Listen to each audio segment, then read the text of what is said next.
எங்கள் கிச்சனுக்கு புதுசாக ஒன்று வாங்கியிருக்கோம். அது வந்து அன்னப்பாத்திரம். இது மீனாட்சி அண்ட் மீனாட்சி சேலம் அவள் ப்ராடக்டாக வாங்கியிருக்கோம். ரொம்ப நல்லா இருக்குது பார்க்குறதுக்கு, ஃபினிஷிங் எல்லாமே.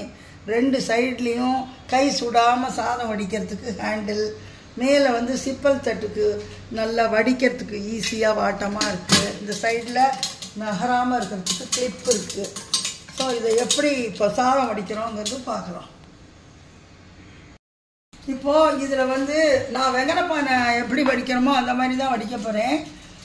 வெங்கலப்பானையில் அரைக்கு மேலே 3/4க்கு கீழே ஜலம் வைப்போம். அளவெல்லாம் கிடையாது. பட் இதால் இந்த கப்பால் 1.5 கப்பு அரிசி எடுத்துட்டுருக்கேன். களைஞ்சி ரெடியாக வச்சுட்டுருக்கேன். இப்போது இந்த ஜலத்தை இதில் விட்டு கொதிக்க வைக்கலாம். இந்த மாதிரி தலைப்புலாம் கொதிக்கச்சே அரிசியை, களைஞ்சி வச்ச அரிசியை போடணும். போட்டுட்டு அடுப்பு சிம்மில் வச்சுட்டு கரண்டியால் கிளறி விட்டுட்டே இருக்கணும். வடிக்கிற பதம் வந்து ஒரு அரிசியை எடுத்து நசுக்கி பார்த்தோம்னா தெரியும். அதை பார்த்துட்டு அப்புறமா வடிக்கிறது பார்க்கலாம்.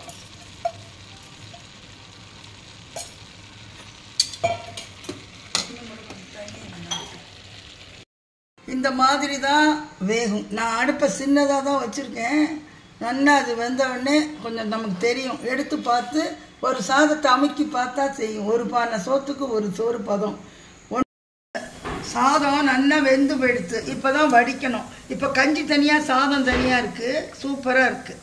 இதை வடித்தா சரியான பதம். இந்த மாதிரி ஈஸியாக கிளிப்பை போட்டு சாதத்தை வடிச்சிட வேண்டியது தான். கஞ்சி தனியாக சாதம் தனியாக வரும். நான் கொஞ்சம் நிறைய ஜலம் வச்சுருக்கேன். ஏன்னா இதை கொஞ்சம் பால் விட்டு சர்க்கரை போட்டு சாப்பிட்லாம், மோர் விட்டு உப்பு போட்டு சாப்பிட்லாம். பாக்கி இருந்ததுன்னா நாளைக்கு தலைக்கு தேய்ச்சி குளிக்கலாம். இதெல்லாம் அந்த காலத்தில் நாங்கள் பண்ணுவோம். இப்படி வச்சா ஒட்டாக வடிஞ்சிடும். சாதம் வடித்தாச்சு. நாங்கள் கொஞ்சம் மெத்துன்னு தான் வடிச்சிருக்கோம். ஏன்னா எங்கள் ஆட்டில் ரசம் தான் இன்றைக்கி பண்ணியிருக்கோம். குழம்பா இருந்தால் கொஞ்சம் வெறுப்பாக இருக்கலாம்.